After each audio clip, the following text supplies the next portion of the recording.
Bonjour, je m'appelle Dorothée Carpentier, je suis médecin dans le service de médecine intensive et réanimation au CHU de Rouen et je suis invitée ici parce que j'ai la particularité d'exercer une petite activité mixte avec notamment une activité de type SRPR.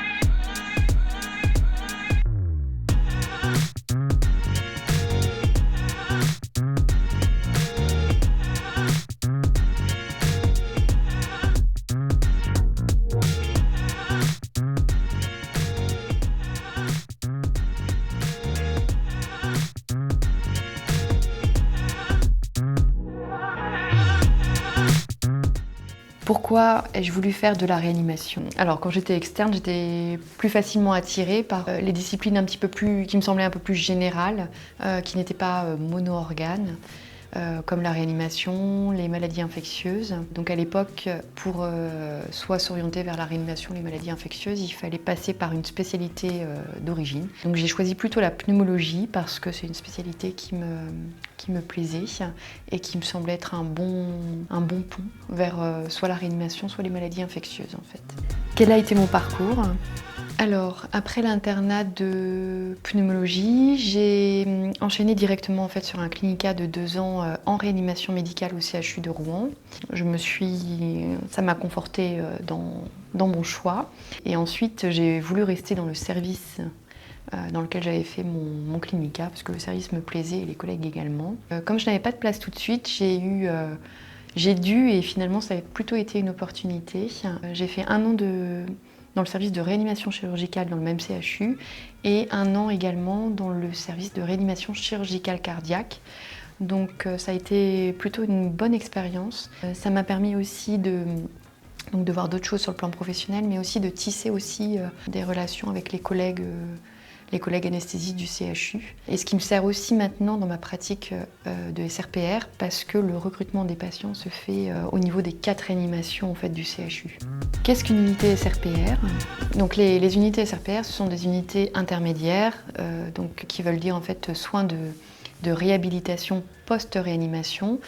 Donc généralement, ce sont des unités intermédiaires qui peuvent être accolées à la réanimation ou bien qui peuvent être distantes géographiquement. Normalement, ce sont des unités dans lesquelles on prend en charge des patients après un séjour en réanimation.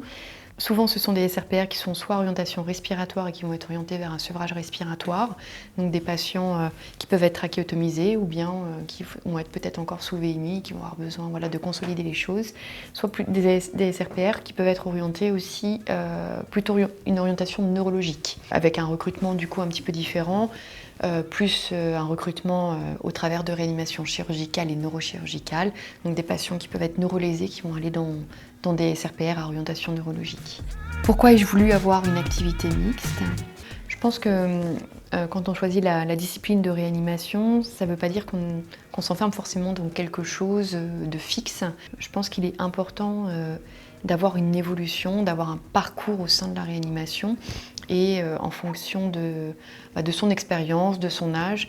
C'est vrai que je pense qu'on n'a pas on a des aspirations qui évoluent en fait au fil du temps. Je pense que quand on débute en réanimation, on a une appétence pour tout ce qui est très aigu, pour rapidement maîtriser les techniques aussi qui sont liées, qu'on rencontre en réanimation. Et puis quand on commence à maîtriser et être un peu plus à l'aise, eh bien on va commencer à s'orienter vers d'autres domaines de la réanimation. Et en ce qui me concerne, le domaine de la réhabilitation, je pense que c'est quelque chose qui est difficile, auquel on ne s'intéresse pas forcément au début de son parcours de réanimateur, parce qu'on a d'autres choses qui semblent encore plus urgentes à maîtriser, mais souvent on y arrive un peu plus tard dans son parcours, parce qu'on a aussi une réflexion, je pense, sur soi-même, sur ce qu'on fait en réanimation, et on a envie de savoir aussi ce que deviennent les patients. Et je pense que la réhabilitation permet aussi de remettre un petit peu, de questionner un petit peu sur ce qu'on fait en réanimation. Quelle est ma semaine type? Ma semaine habituelle, je suis avant tout un praticien hospitalier de réanimation du secteur aigu mais je suis responsable en plus de cette unité. Donc j'ai une matinée par semaine qui est idéalement dédiée à la visite dans l'unité SRPR, et les autres jours en fait je suis aidée par un interne qui est toute la semaine.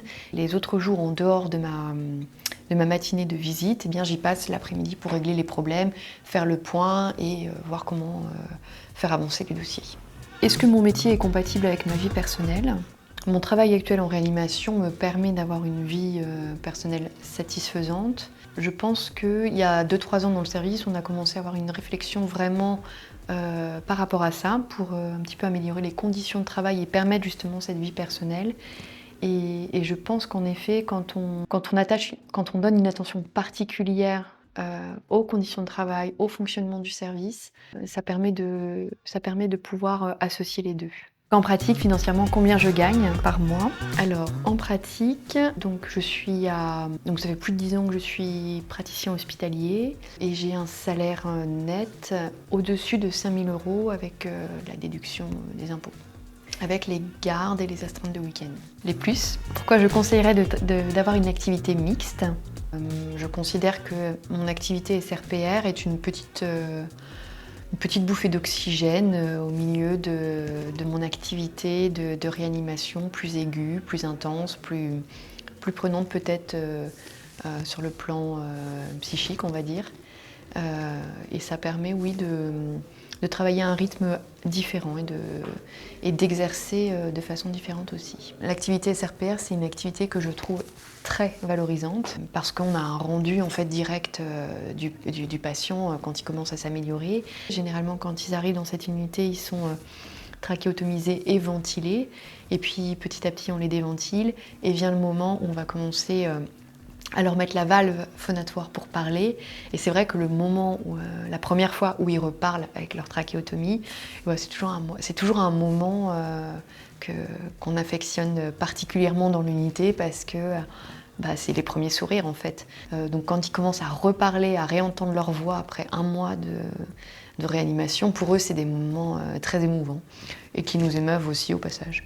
Les moins, qu'est-ce que je changerais dans mon exercice actuel? Mon activité SRPR, le fonctionnement est lié au fait que c'est une unité de 6 lits, donc quand même ça reste une petite unité et qu'elle est directement accolée au service de réanimation. Donc mes deux activités ne sont pas dissociées, ce qui fait que si jamais il y a un problème d'effectif dans le service, eh bien je vais assez rapidement être rebasculée sur le secteur aigu de réanimation. Et l'activité SRPR va être un petit peu mise de côté. Je dirais que c'est le principal point négatif, c'est que l'activité SRPR tamponne l'activité de réanimation. Voilà. Et après, comment je vois l'évolution de la réanimation à terme?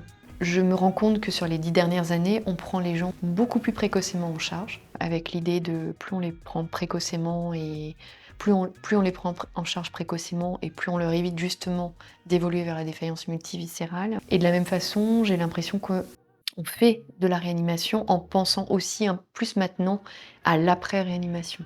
Voilà. Sur des sédations de plus en plus courtes pour éviter les neuropathies de réanimation, la mobilisation passive, y compris dès le secteur aigu de réanimation. Donc j'ai l'impression que entre guillemets, l'avenir de la réanimation, c'est quand même aussi d'orienter, de prendre en charge maintenant les patients en pensant à l'après. Un conseil pour les futurs docteurs. Mon conseil serait de de garder une ouverture d'esprit et de garder une ouverture en dehors de la réanimation. Je pense qu'en effet, quand on est jeune réanimateur au début, c'est ce que je disais, on a très envie de maîtriser un peu tout ce qu'on peut rencontrer en réanimation, les pathologies, les situations très aiguës, les techniques que l'on rencontre en réanimation. Et très rapidement, il faut s'ouvrir, je pense, vers le plus possible vers les disciplines, en fait, les autres disciplines qui interagissent en fait avec la réanimation pour ne pas se retrouver peut-être un peu trop confiné dans ce milieu de réanimation et garder cette ouverture d'esprit.